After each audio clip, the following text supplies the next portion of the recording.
إنما يخشى الله من عباده العلماء.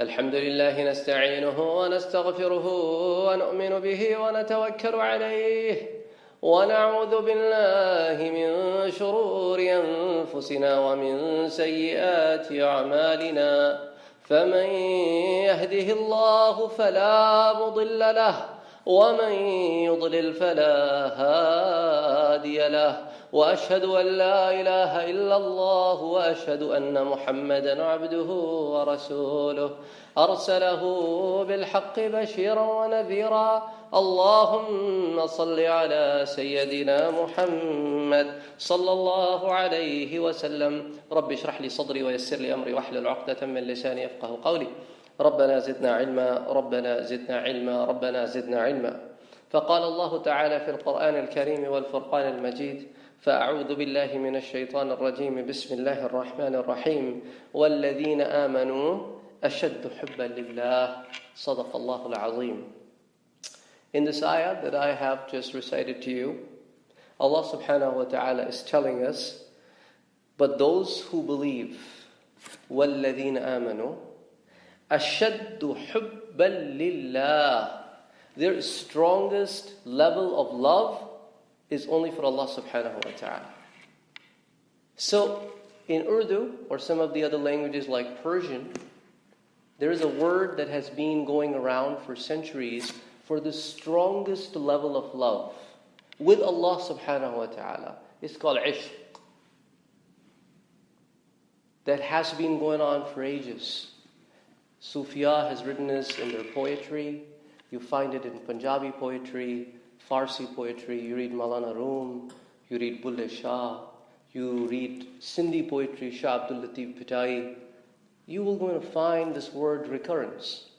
And this word is the linguistic word which fits this particular desire that Allah subhanahu wa ta'ala talks about, that those people who believe ashaddu hubban lillah, their love for Allah subhanahu wa ta'ala is at its peak. They don't love anybody more than Allah subhanahu wa ta'ala.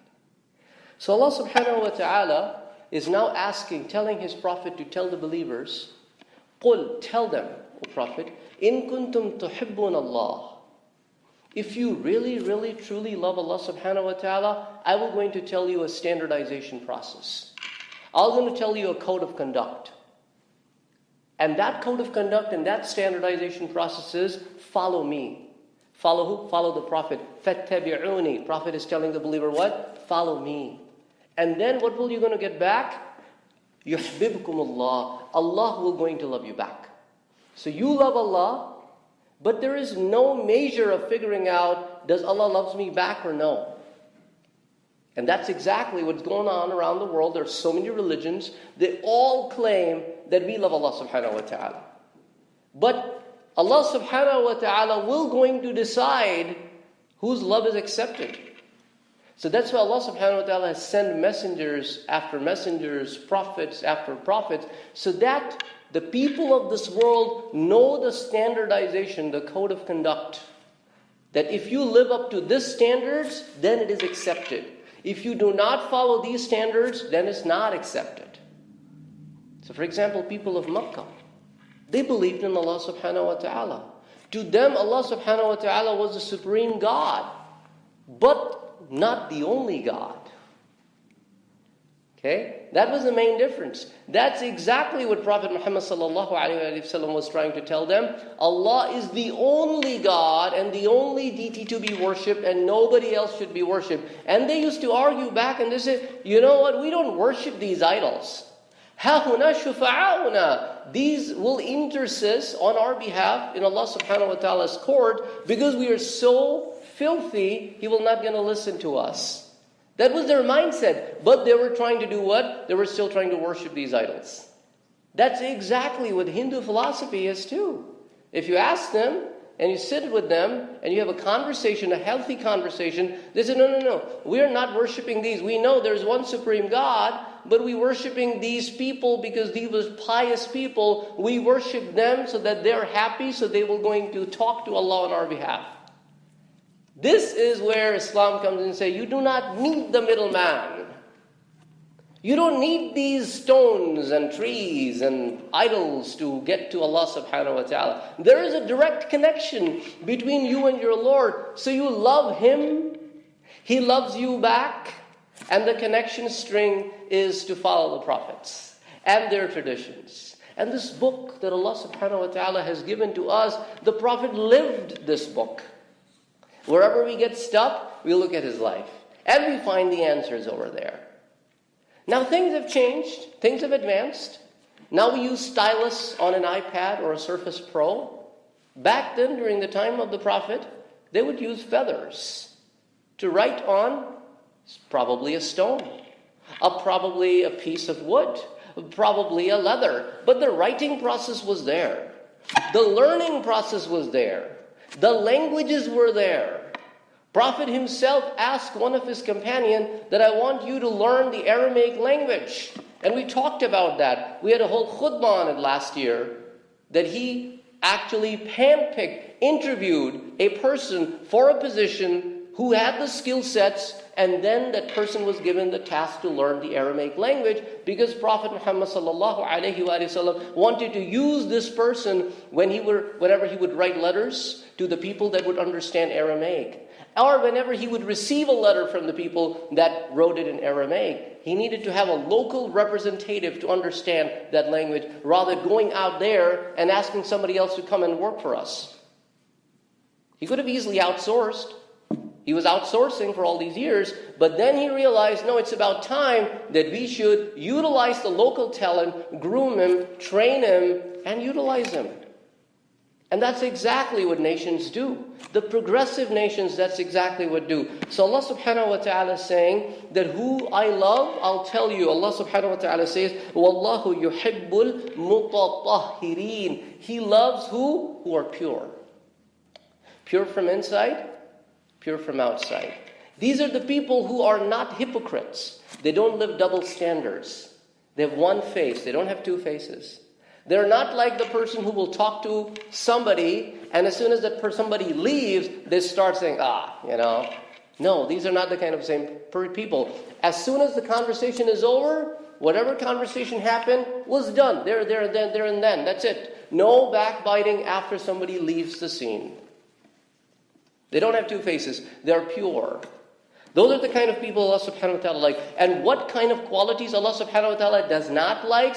إِنَّهُ لَا يُحِبُّ الْمُعْتَدِينَ. He doesn't like the people who cross their limits. And sometimes you see these kind of people. Sometimes they cross their limits in actions. Sometimes they cross their limits in speech. Sometimes they cross their limits in thoughts. They exceed. And Allah subhanahu wa ta'ala says, إِنَّ اللَّهَ لَا يُحِبُّ كُلَّ خَوَّانٍ كَفُورٍ. He does not like who? The unfaithful and the ungrateful. He doesn't like those people who do not appreciate the blessings that they have. And they enjoy the blessings, yet they're not thankful of those blessings. They're constantly whining what they don't have. And they never appreciate what they have. They are always looking at somebody else's and saying, oh, he has this, she has that, I don't have this. And whatever they have, they never look at that. As if that's their due right to have it. Inna Allah la yuhibbul mustakbirin. Allah does not like the proud ones. That when they're given a blessing of any kind, any sort, it does not have to be monetary, it does not have to be quantitative, it could be qualitative. They're proud. And this is the stopping point of progression. The moment a person thinks that, I know it all. That is the stopping point. Nobody knows it all. We talked about it last two khutbahs that I delivered over here. That Allah subhanahu wa ta'ala said, on every person who knows, there's somebody who knows more. Somebody who knows more. Nobody is al-alim. Nobody is all-knowing. Allah subhanahu wa ta'ala is. And why is He al-alim? Because remember, He is the al-awwal. He is there from the beginning. He is al-akhir. He will always be there. Nobody created Him. He created everybody. He is al-khaliq. So He is the only one who can be al-alim. Because He was always there, He will always be there. Nobody created Him, He created all. So He's the only one who's all-knowing. Nobody else can claim that I know it all. We are all, from the birth till death, constantly learning. Constantly improving the qualities. Constantly reflecting the attributes that Allah subhanahu wa ta'ala has instilled in us. And constantly fighting the bad actions, the bad attributes that can be instilled in us if we don't fight them back. So purity is extremely important. Then Allah subhanahu wa ta'ala says, I do not like the quality of al-musrifin, the wasteful people. I give them the blessings and they waste it. And they think that it's their due right to possess it and use it however they wish. No, it's not their due right. I gave it to them and I will ask them, that what did you do with the blessings that I gave you? And these blessings are not monetary. These blessings are not quantitative. These can be qualitative. These can be time-oriented. Youth is a blessing. What did you do in your youth? Did you waste it out? Or did you actually worship me? What did you do with the beautiful voice I gave you? Did you spend it in foul? Or did you use to recite the Quran? What did you do with your extra memory that I gave you? You had a beautiful mind. You had a photographic memory. Did you waste it on memorizing stuff that were useless? Or did you actually utilize to memorize the Quran? What were you doing when I gave you the power to listen all your life? 80 years you lived, 90 years you lived. You used my tools to listen, my tools to see, my tools to speak. What did you do with those tools? Now somebody who is a human being and is an employer, even in the capacity of an employer, if you exploit his or her resources, will question you. HR will call you in and said, you're not supposed to do these things at work. Now I've seen people getting fired because they were at work, but they were trying to run their own business while they were on the work time. Well, you can run your own business, but not on their clock. Not on their clock. So an employer will not tolerate you running somebody else's business on their time. How can Allah subhanahu wa ta'ala tolerate when He gives you something and you exploit it? When He says worship me and you say, I don't want to worship you. Because I think everything has evolved. You can't run a simple organization through the process of evolution. You need somebody to govern the process. And on every little process that you create, you have somebody who is supervising, managing, directing, vicing, and presidenting it. And then to overlook the president, you have a board. And then through the process of election, you swipe your board. You want to kill the monopoly. You can't run a single organization, be it $1 million organization, without so much governance. So how can this whole universe run on the process of evolution with no governance? Does not make sense. Does not make sense. So Allah subhanahu wa ta'ala says, I do not like these kind of people. And the people that I like, you know what I do to them? Inna alladhina amanu, those who have what? Believed. That's the rule number 1. And then amilu salihat. Good deeds come under the umbrella of belief. And the answer is very simple. Now people ask this question all the time. Well, so-and-so doesn't believe but do a lot of good deeds. Right, they do a lot of good deeds. They don't believe in Allah subhanahu wa ta'ala. So since they don't believe in Allah subhanahu wa ta'ala, why do they expect to get reward from Him? They don't believe Him. Those who believe in Him and then do good deeds, now they expect reward from Him, makes sense. Now when you don't even believe Him then what do you have to do with Him? You don't believe Him. So since you don't believe Him, you should not expect any reward from Him either. Simple as that. So الَّذِينَ آمَنُوا وَعَمِلُوا الصَّالِحَاتِ سَيَجْعَلُ لَهُمُ الرَّحْمَنُ وُدًّا. So what Allah subhanahu wa ta'ala will going to do, He uses His quality of Ar-Rahman here. Doesn't uses the word Allah. Rahman is the quality of Allah subhanahu wa ta'ala that I give and I give and I give and I give. Because I send you over here, I'm responsible for your sustenance. I'm the giving. So what did the giver do? He basically instills the love of those people in the hearts of the beings. Not limited to humans, beings. And we have noticed, when Dawood alayhi salam would recite the Torah, the flying birds would sit. The Zabur, sorry. He would recite the Zabur, the flying birds would sit. And the mountains would come to still and recite it with him. And Sulaiman alayhi salam would have conversation. Prophet Muhammad sallallahu alayhi wa sallam would have conversation with beings other than human beings. And books are filled with stories after stories after stories. The books of hadith, the books of seerah, the books of tafasir, they're filled with these stories. And people constantly come to you. They have this love for you. Yusuf alayhi salam is in the prison. Among the prisoners, what compelled the two prisoners to ask Yusuf and nobody else? They literally went to Joseph, who was not even an Egyptian. So he was a second-class citizen to start with. He was a slave, and these were free men, Egyptian men. They went to him and said, we have a problem. We want you to solve it because we see you as among the muhsineen. You have these qualities that compelled us to come to you. So now we were going to tell you our secret, which is a dream, and now you interpret for us your dream. So Allah subhanahu wa ta'ala instills the love of the people that work for Him, live for Him, live by Him. The love of these people is instilled in the hearts of the other people. You will realize there are so many people that people automatically get attracted to. There are wow moments. And it's not like because there are Bill Gates or there's Steve Jobs.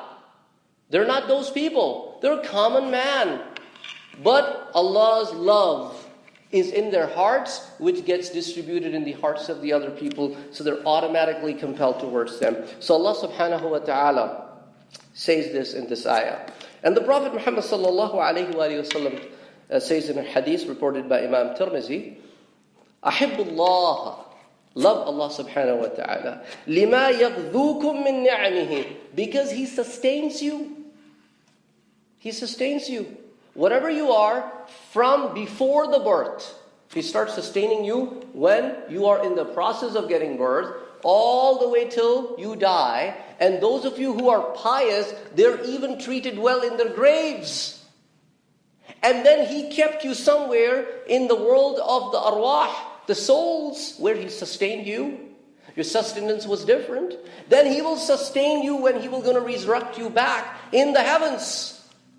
He is constantly blessing you, so it is His right on you that you should love Him. وَأَحِبُّونِي بِحُبِّ اللَّهِ, and love me for the sake of Allah subhanahu wa ta'ala, because I am what? His messenger.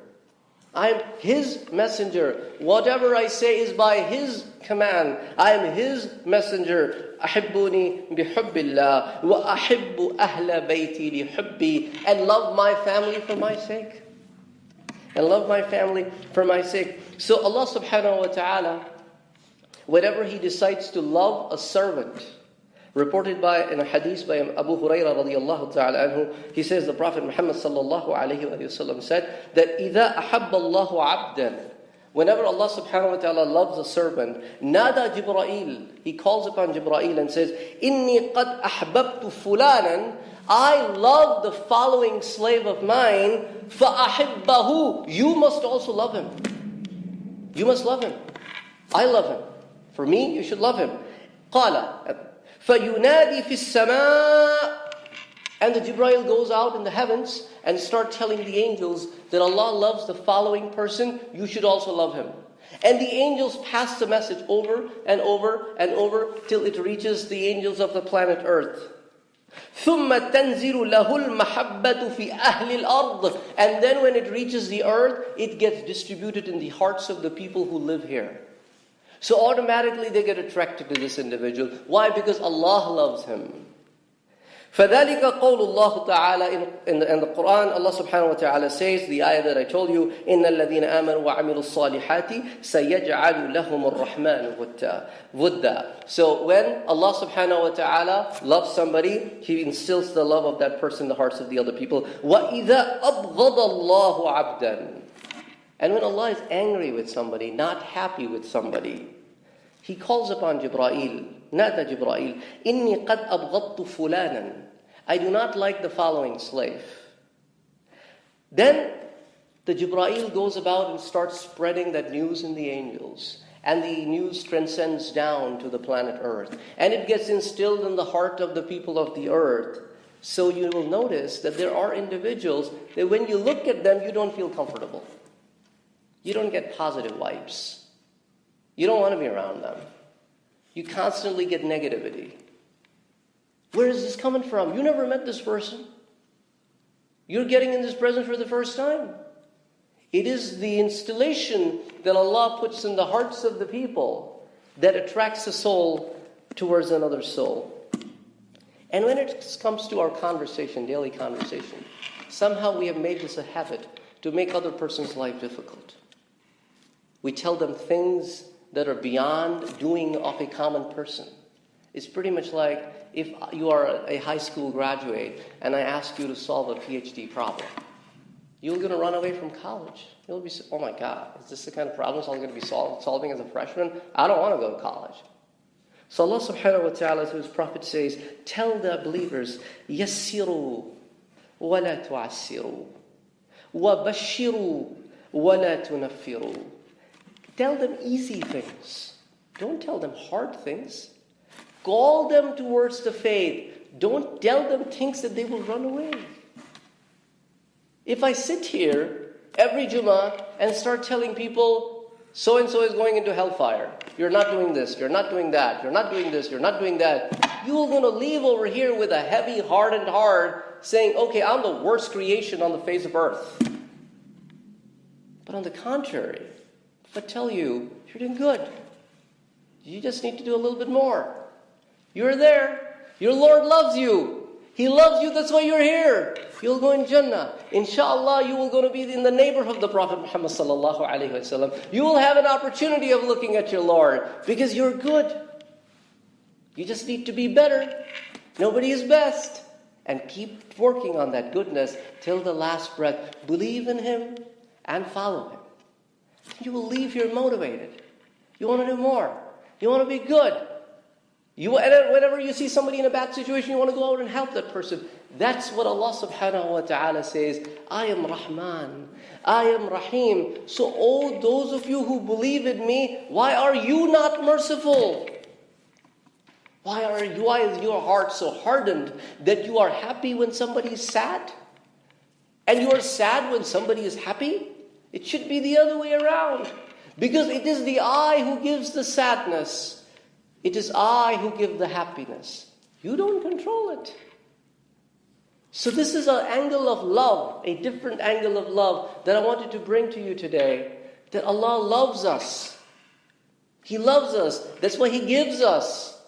And guidance is a gift.